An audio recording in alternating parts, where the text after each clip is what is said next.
ऊंची कोठावा हो बेटी बड़े परिवार।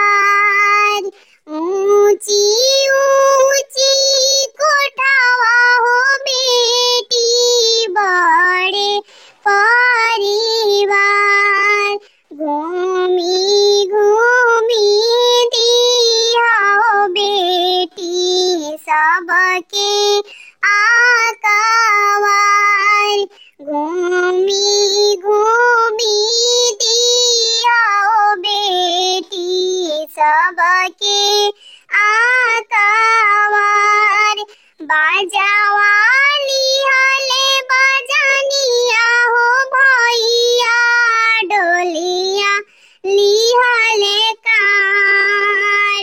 बाजावाली हले बजनिया हो भैया डोलिया लिहले कार।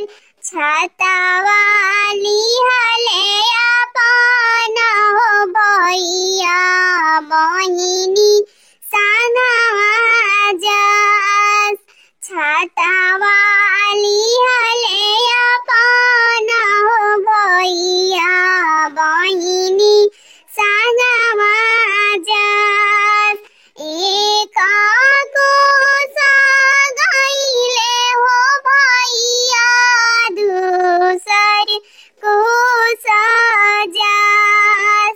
तीसर कोस जब देखली बहिनिया भैया हमार। तीसर कोस जब देखली बहिनिया भैया हमार। फिरी जाऊ फिरी हो जाऊ भैया हमार। फिरी जाऊ फिरी हो जाऊ भैया हमार।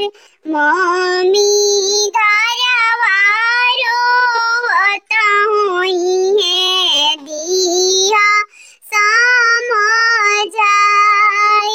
मम्मी घरवारो होई है दिया समझाई। दिया विदा करबू हो मम्मी पतोहिया लेबू बोलाई। पुता